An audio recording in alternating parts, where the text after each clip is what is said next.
నెల్లూరు జిల్లా కోవూరు మండలం నందలగుంట గ్రామం ఎస్టీ యానాదుల కులానికి సంబంధించినటువంటి శ్మశాన వాటిక 60 సంవత్సరాలుగా వాడుకుంటున్నటువంటి భూమిని ప్రభుత్వ అధికారులు నాయకులు ఇది ప్రభుత్వం భూమి అనే బోర్డు పెట్టారు. 60 సంవత్సరాల నుండి అక్కడ తమ పూర్వీకుల శవాలను పూడుస్తున్నామని అక్కడ స్థానిక ప్రజలు వాపోతున్నారు. ఒక ప్రైవేట్ ఆసుపత్రి కోసం స్థానిక నాయకులు ప్రజా నాయకులు ప్రస్తుత నాయకులు వారికి సపోర్ట్ చేస్తున్నట్లు ప్రజలు వాపోతున్నారు. నందలగుంట ఎస్టీ కాలనీకి సంబంధించినటువంటి ప్రజలు మాట్లాడుతూ ఎన్నో సంవత్సరాల నుంచి మా పూర్వీకులను ఇక్కడే శ్మశానంలో పూడ్చి పెడుతున్నామని, కానీ ఇప్పుడు అధికారులు నాయకులు వచ్చి ఇక్కడ మీకు ఎటువంటి శ్మశానం లేదని బోర్డు పెట్టడం జరిగిందని, మా ఎస్టీ కులాలకు సంబంధించినటువంటి పై అధికారులకు మొరపెట్టుకోగా మాకు శ్మశాన వాటికను ఏర్పాటు చేస్తారని హామీ ఇచ్చారు. కానీ ఇప్పుడు ఇందులో గ్రామ అధికారులు నాయకులు ఈరోజు మా సమాధులు సదరం చేస్తూ శ్మశానాన్ని ఒక లేఅవుట్లుగా మార్చారు. మేము సంవత్సరికం చేసుకునే విధి కూడా లేకుండా శ్మశానాన్ని నేలమట్టం చేశారు. అందుకు గ్రామస్తులు ప్రభుత్వాన్ని మాకు సహాయం చేయవలసిందిగా ఎస్టీ కులానికి చెందినటువంటి వాళ్లము మాకు అన్యాయం జరుగుతుంటే ప్రభుత్వం ఏం చేస్తుందని ప్రభుత్వాన్ని నిలదీస్తున్నారు. ఈ విషయమే మండల తహసీల్దార్ని వివరణ అడగగా దానికి సంబంధించి బోర్డు పెట్టిన విషయం కూడా నాకు తెలియదని వివరణ ఇచ్చారు. అది పంచాయతీ వారు ఇచ్చారని చెప్పగా మీడియా మిత్రుడు అక్కడ మీ పేరుంది అని వివరణ అడగగా నాకు సంబంధం లేదని వివరణ ఇవ్వటం జరిగింది. మాకు అంత సామత లేదు, బండ్లే పోయి అక్కడ పెట్టినంత సామత మాకు లేదు. ఎవరైనా కూర్చోటానికి ఏళ్ళ స్థలాలు కూడా మాకు ఇరుకు స్థలాల్లోనే 2 కుటుంబాలు ఉన్నాం. అందుకని 80-70 సంవత్సరాల నుంచి మా పెద్దోళ్ళ కాలం నుంచి ఇక్కడ పూసుకుంటున్నాం. కాబట్టి దయచేసి ఈ శ్మశానమే మాకు కేటాయించమని ప్రభుత్వాన్ని, ఎమ్మెల్యే గారిని, కలెక్టర్ గారిని, ఎంఆర్ఓ గారిని కోరుకుంటున్నాం. నందలగుంట మేము గత 70 సంవత్సరాల నుంచి ఇక్కడ నివాసం ఉంటున్నాము. మేము ఇక్కడనే శ్మశానాన్ని వాడుకుంటా ఉన్నాము. ఇప్పుడు కార్పొరేట్ హాస్పిటల్ వచ్చిన దానివల్ల కాలువ రిపేర్ అని చెప్పి 2 సంవత్సరాలు ఆపిన దానివల్ల మేము రాలేకపోయాము ఇక్కడికి. ఇప్పుడు కార్పొరేట్ హాస్పిటల్ వాళ్ళు వచ్చి మమ్మల్ని ఇక్కడ మీకు శ్మశానం లేదు, మీరు ఇక్కడికి రాబాకండి అని చెప్పారు. మేము ఇక్కడికి ఒక పెద్ద ఆయన చనిపోతే తీసుకొచ్చాము. మమ్మల్ని లేకుండా అడ్డుకొని వాళ్ళు మమ్మల్ని చాలా ఇబ్బంది పెట్టారు. అప్పుడు రాజకీయ నాయకులు అయితే ఏమి, పోలీసు వాళ్ళు అయితే ఏమి, ఎంఆర్ఓ గారు అయితే ఏమి, ఫస్ట్ ఎంఆర్ఓ గారి కాటికి, కలెక్టర్ గారికి, ఎమ్మెల్యే కాడికి అందరకపోతే అమ్మ అది మీరేను, మీకే ఇస్తాము అని అన్నారు. తర్వాత ఇప్పుడు ఏమైందో అయితే మాకు తెలీదు. మేము శవాన్ని తీసుకొచ్చిన తర్వాత మీకెవరు చెప్పారు, మీకెవరు చేశారు, మీది కాదు ఇది, మీకు లేదు ఇక్కడ శ్మశానం అని చెప్పి మమ్మల్ని అడ్డుకున్నారు. రాజకీయ నాయకులు ఇప్పుడు ఎమ్మెల్యే కాడికి పోతే మీరు అంత గొడవ చేస్తే మీకు ఎట్ట వస్తుంది, ఇప్పుడు కాదు పోండి, అది గవర్నమెంట్ చేతిలోకి వెళ్ళిపోయింది అన్నారు. ఎంఆర్ఓ గారు చూస్తే మాకు శ్మశానం అనేది చూపించకుండానే బోర్డు వేసేసాడు. ఆ బోర్డు వేసేసాడు.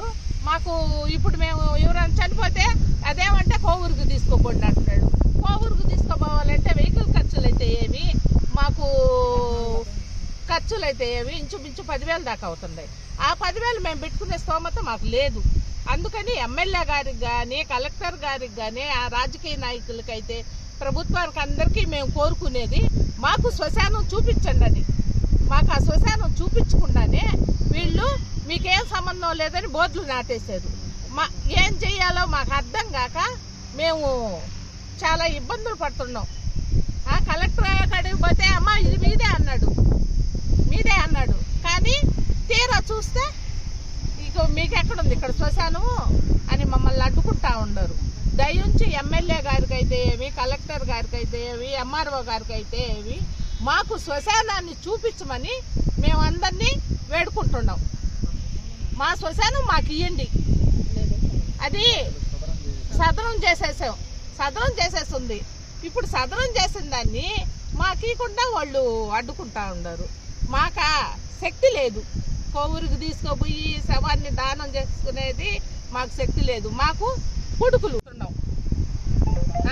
మా బాధ అర్థం చేసుకొని మాకు సహాయం చేయమని అందరినీ వేడుకుంటున్నాం. రాజకీయ నాయకులు అయితే ఏమి ఇక్కడ శ్మశానానికి ఎంత భూమి కేటాయించిందమ్మా?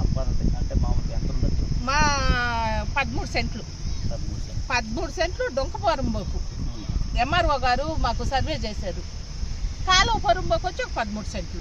ఇది మీకు గవర్నమెంట్ ఇచ్చిందా లేకపోతే మీకు అప్పుడు ఆంచి ఎట్టొచ్చిందో మాకైతే తెలియదయ్యా. అనాథులు మా పెద్దోళ్ళు తరం నుంచి వాళ్ళు ఇక్కడనే వేసుకుంటున్నారు, మేము ఇక్కడికే వచ్చాము. అప్పుడు అబ్జెక్షన్ లేదు ఎవరికి, కాపోళ్ళకైతే ఏమి, పొలాలు ఉండే వాళ్ళకైతే ఎవరికైతే ఏమి అబ్జెక్షన్ లేదు. ఈ రోజు అబ్జెక్షన్ వచ్చింది. ఈ కార్పొరేట్ హాస్పిటల్ వాళ్ళు వచ్చిన తర్వాత ఇవన్నీ వచ్చాయి.